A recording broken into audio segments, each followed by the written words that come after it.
My vision narrowed to a pinpoint as the words sliced through the festive chatter. "I have a special announcement," my sister Lauren said, her voice carrying across our parents' ballroom. "Dad has given me the most incredible gift, Olivia's house." The crystal flute in my hand suddenly felt like a block of ice. Around me, relatives and business associates paused mid-conversation, their expressions cycling from confusion to surprise to awkward excitement. The house I'd purchased after working 80-hour weeks for years, my sanctuary, was being gifted away at my own birthday celebration. My mother's smile beamed with unmistakable pride. My father studied his wine glass, deliberately avoiding my gaze as scattered applause broke the momentary silence. "Since Olivia is always at the office," Lauren continued, her voice sweet with false concern, "she doesn't really need such a big house. I'll put it to better use." My name is Olivia, I'm 28, and I helped build my family's hotel empire. This is the story of how I reclaimed not just my house, but my future. I had always been the responsible daughter, the one who sacrificed while my younger sister Lauren, now 25, cultivated her Instagram persona. For years, I'd canceled plans, worked holidays, and postponed relationships to help run Pearson Hotels, the boutique empire my father Nathan had built from nothing. Meanwhile, Lauren flaunted designer purchases and European getaways without contributing anything of substance. "Olivia, you have to understand this business requires sacrifices," my father would remind me whenever I expressed frustration about another missed opportunity. Meanwhile, Lauren burned through our family's money without consequence. "Your sister is young. Let her enjoy life. She'll mature eventually," my mother Catherine would say, her tone dismissive. But at 25, Lauren still lived in our parents' mansion, her only job being her social media presence. Everything changed 6 months ago when I met Thomas, our new financial advisor. Sharp-eyed and methodical, he noticed discrepancies in our financial records almost immediately. One afternoon, he stepped into my office and quietly closed the door behind him. "Olivia," he said, his voice careful and measured, "I've been reviewing the accounts from the past 5 years. Did you know your sister has spent over $2 million of company funds?" My hands froze over my keyboard. "What?" He laid several documents across my desk. Travel expenses, designer clothing purchases, lavish parties, all meticulously categorized under marketing expenses. "She claims she's the brand's social media image," Thomas explained, his finger tracing down columns of numbers that made my stomach clench. That night, I confronted my father in his study. His response left me hollow. "I know, Olivia, I approved those expenses. $2 million in personal spending? Are you serious?" The betrayal felt like acid in my throat. My father removed his glasses and let out a slow sigh. "Look, you have your way of contributing to the company and she has hers." That conversation stripped away the last of my illusions. For years, I had worked tirelessly hoping to earn my father's approval, but the truth was painfully clear. I never would. Thomas became my confidant over the next few months. Together, we quietly documented every irregularity, every questionable decision, every unnecessary expenditure. He also helped me understand something I had overlooked, my rights as majority shareholder. Years ago, my father had structured ownership that way for tax purposes, never expecting I would learn how to leverage that power. "You need to protect yourself," Thomas advised. "Your family is treating the company like their personal piggy bank." But that wasn't the worst of it. He warned me that my father was preparing to transfer significant assets, including my own home. "They're drafting documents to transfer the house to Lauren," he told me one evening, his expression grim. "I overheard your father's conversation with the legal team while I was reviewing documents in the conference room next door. They didn't realize I was still in the building." I felt the blood drain from my face. My house? The one I bought with my own money? "Technically, you bought it with your company's salary. They're arguing it was a corporate gift and can be reassigned." That night, I stared at my ceiling until dawn. The home I had worked so hard for, the one place I had built to escape my toxic family, could be taken away with a simple signature. But Thomas and I had a plan. Over the next few weeks, we worked late nights after everyone else had left the office, carefully preparing documentation and building our case. Thomas risked his own position to help me, driven by a strong sense of professional ethics that I came to deeply admire. "What they're doing isn't just unfair to you," he told me. "It's a breach of corporate governance that could eventually sink this company." The moment of truth arrived on my 28th birthday. Standing in the middle of the ballroom after Lauren's announcement, I felt a strange calm replace the initial shock. I stood slowly, the weight of years of disrespect solidifying into resolve.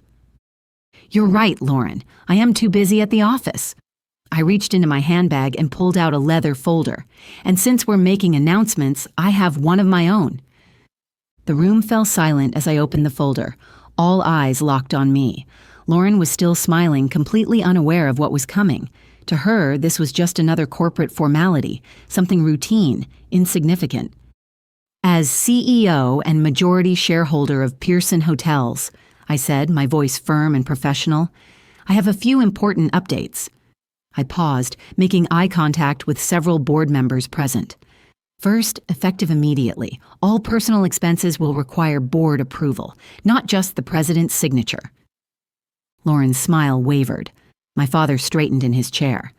"Second, I have initiated a full audit of the company's financial records for the past 5 years," I continued, locking eyes with my sister.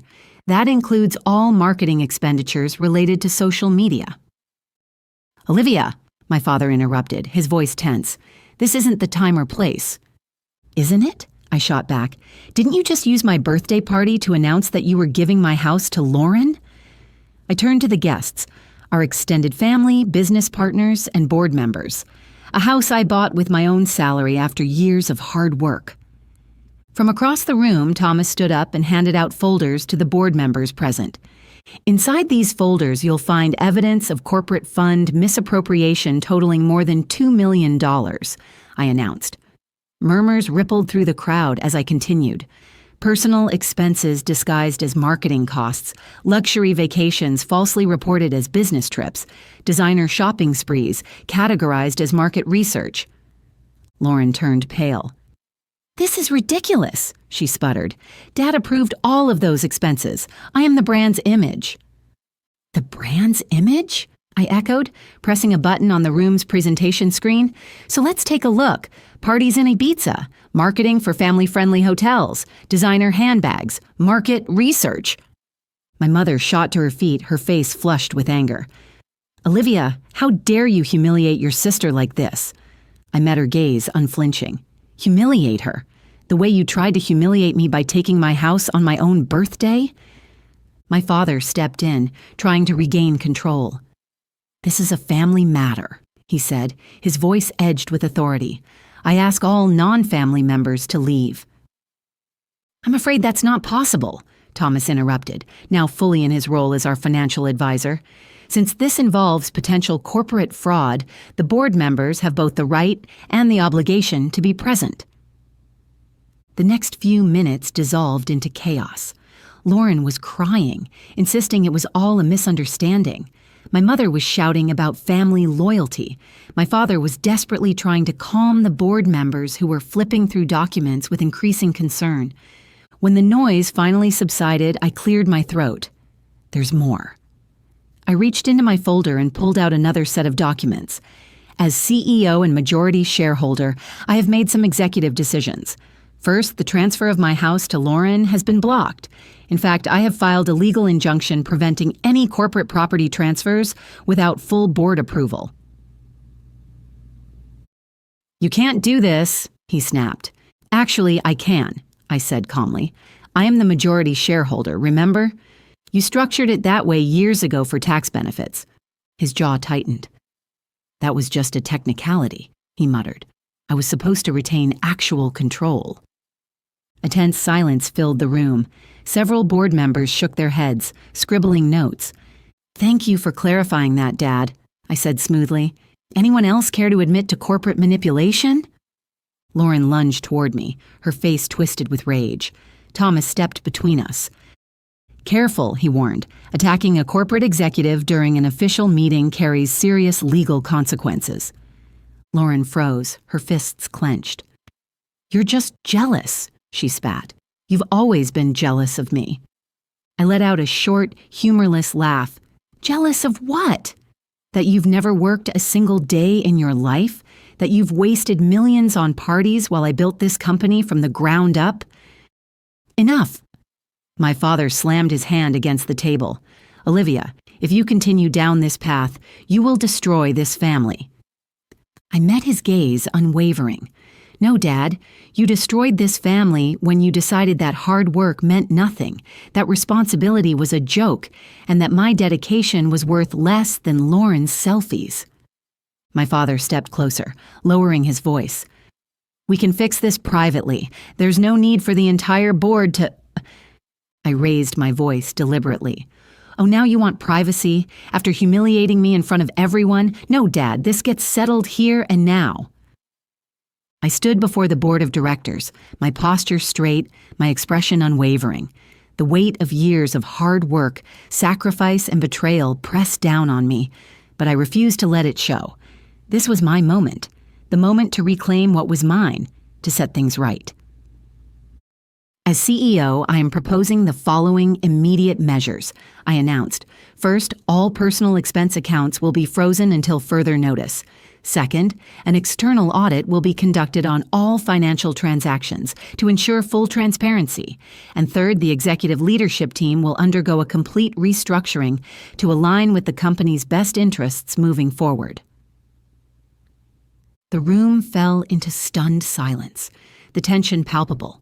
My mother shot up from her chair, her face flushed with indignation. You can't do this! You can't just push us out like this! She shouted, her voice laced with panic. I met her glare with calm resolve.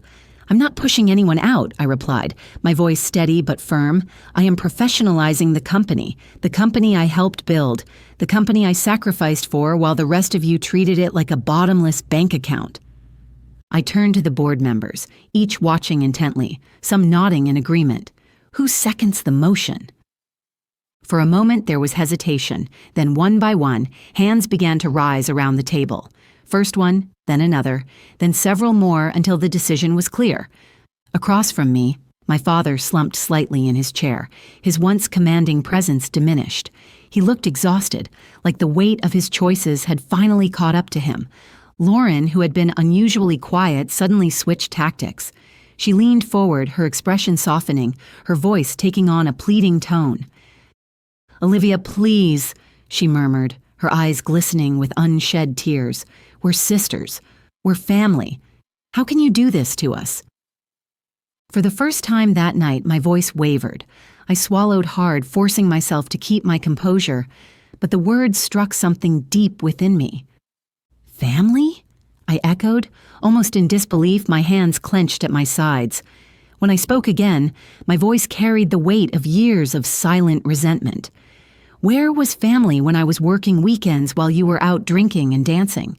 Where was family when I canceled my vacations 3 years in a row to save the Barcelona hotel from going under?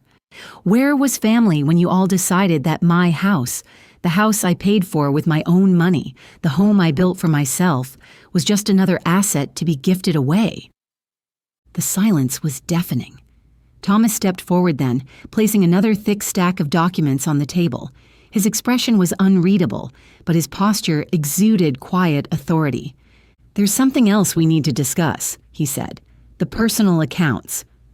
At those words, my father's face went pale. He gripped the edge of the table as if he needed the support to stay upright. In a voice barely above a whisper, he muttered, "Dot, please stop." But I wasn't going to stop, not now, not after everything. I squared my shoulders. Why? I asked, my voice sharp. Because now everyone knows the truth? Because the board finally sees what's been happening behind closed doors? Because your plan to use this company as your personal piggy bank is finally over? Tears streamed down my mother's face. She shook her head, her voice trembling. Everything we did for the good of the family.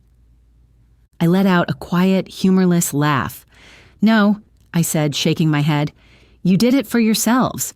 Because it was easier to give Lauren everything she wanted than to teach her how to stand on her own 2 feet. Because it was easier to misuse company money than to earn things the right way. Because it was easier to pretend the problem didn't exist than to actually fix it. The following days were brutal. The audit uncovered even more financial mismanagement than we had initially suspected. Lauren hadn't spent $2 million. She had blown through nearly $3 million. Lavish vacations disguised as business trips, designer shopping sprees labeled as market research, extravagant parties passed off as brand engagement. And my parents? They had hidden personal accounts quietly funded by the company for years, siphoning money away while I worked tirelessly to build our empire. The board wasted no time taking action. They voted unanimously in favor of my reforms. Strict financial controls were put in place, ensuring no one, family or not, could abuse company funds again. A new professional leadership team was brought in to oversee operations. And Lauren? She lost her position as the face of the brand. Days later, she stormed into my office, her face red with fury, her hands clenched into fists. "What the hell am I supposed to do now?" she shouted. "You ruined my life." I didn't even blink. "There's an entry-level position open in the marketing department," I replied smoothly, "starting salary just like everyone else. You could learn the business from the ground up like I did." Her face twisted in rage. "You're awful. I hate you." I met her gaze, unshaken. "No, Lauren," I said quietly. "I'm the only one who actually cares about your future." My parents eventually came to accept the new reality, though it took time. My father, after months of resistance, finally admitted something I never thought I'd hear. "I built this company from nothing," he told me one evening, "but you turned it into something better, something that will last." My mother took longer to come around, but when she saw Lauren finally working, really working for the first time in her life, something shifted. To everyone's surprise, Lauren accepted the entry-level job. At first she was bitter, resentful, but little by little, she started putting in the effort. And to her own shock, she realized that she was actually good at marketing when she truly applied herself. One night, my mother sighed, watching Lauren work late at her desk. Maybe we were too soft on her," she admitted. Now, 2 years later, Pearson Hotels is thriving. Lauren has finally found purpose beyond just looking good for the cameras. My parents have learned to respect the boundaries of business and family. And me? I still live in my house, the one I worked hard for and fought to keep. It's not just a place to live. It represents my independence and the sacrifices I made along the way. But more importantly, I now run this company with the professionalism it always needed. There are no more blurred lines between family and business. I lead with the same dedication and focus I've always had, even when my efforts went unnoticed. Loving your family doesn't always mean giving in or letting them take advantage of you. Sometimes it means setting boundaries. It means making decisions that are difficult but necessary for your own growth. I had to step up and make tough choices, even if they disappointed people I cared about. It wasn't easy, but it was the right thing to do. Thomas and I grew closer throughout the challenging months following the restructuring. What started as a professional alliance built on shared values of integrity and fairness gradually deepened into something more. After 18 months of dating, we were married in a small ceremony, far from the extravagance my family once prized.